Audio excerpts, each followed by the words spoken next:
আমরা আজকাল এত স্কিলড হওয়ার পরেও কেন নিজেদের কাজ নিজেদের খুঁজে খুঁজে করতে হয় এবং নিজেদেরকে বারবার প্রমাণ করতে হয় জানেন? সেটার পেছনে একটা দীর্ঘ ইতিহাস আছে। ১২০০ শতাব্দীর দিকে যখন ইহুদিরা ইংল্যান্ডে প্রবেশ করে তখন ইংল্যান্ড জুড়ে কিছু নিয়ম নীতি ছিল। নিয়ম নীতিগুলো এরকম যে একজন ব্যবসায়ী একাধিক পণ্য বিক্রি করতে পারবে না, একজন সার্ভিস সেন্টারে একাধিক সার্ভিস হতে পারবে না।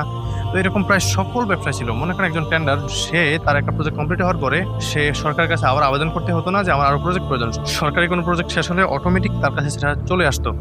এবং মানে প্রায় অলমোস্ট সব ব্যবসা এরকম ছিল যে একজন যদি কাপড় বিক্রি করে সে খাবার বিক্রি করতে পারে না, কেউ চামচ বিক্রি করে সে পান বিক্রি করতে পারবে না, কেউ ধরেন পোশাক বিক্রি করে সে প্লাস্টিক বিক্রি করতে পারবে না। এইভাবে প্রায় সকলের মধ্যে একটা সমঝোতা ছিল। তো এটার ফলে কি হতো, বাজার নিয়ন্ত্রণ খুব সহজ ছিল, প্রায় সকলেই টুকটাক করে লাভবান হচ্ছিল, কিন্তু কম কম হচ্ছিল। তো এই ইহুদিরা আসার পর তাদের এটা সহ্য হচ্ছিল না, তাদের এত ধৈর্য কুলা ছিল না যে আমরা সবার মাঝখানে থেকে অল্প অল্প ব্যবসা করে আমরা টিকে থাকবো, এটা তাদের সহ্য ছিল না। তারা কি করলো, তারা ব্যবসায়িক সব নিয়ম নীতি ভেঙে দিয়ে একই দোকানে মাল্টিপল প্রোডাক্ট ওঠানো শুরু করলো এবং পৃথিবীর প্রথম যে বিজ্ঞাপন সিস্টেমটা, এই বিজ্ঞাপন সিস্টেমটা তারাই চালু করে। তখন তারা কি করলো যে এক দোকানের প্রায় সকল বিভিন্ন পণ্য ওঠানোর পরে ওই প্রত্যেকটা পণ্যের নাম, অবস্থান এবং পণ্যের মূল্য সবকিছু লিখে লিখে বিভিন্ন জায়গায় পোস্টারিং করা শুরু করলো। তো পৃথিবীর প্রথম বিজ্ঞাপনটা সেখান থেকে শুরু হয় এবং সেই বিজ্ঞাপনের ধারা অনুযায়ী আজকে আমাদের এই এত পোস্টারিং, সোশ্যাল মিডিয়া ডিজাইন, এই সেই আবির্ভাবে। এবং এই যে ভিডিও বিজ্ঞাপন যাই বলি এটার ধারাবাহিকতা, এবং তাদের ধারাবাহিকতায় আজকে আমাদের সুপার শপ ভ্যারাইটি স্টোর, আশা করি বুঝতেই পারতেছেন।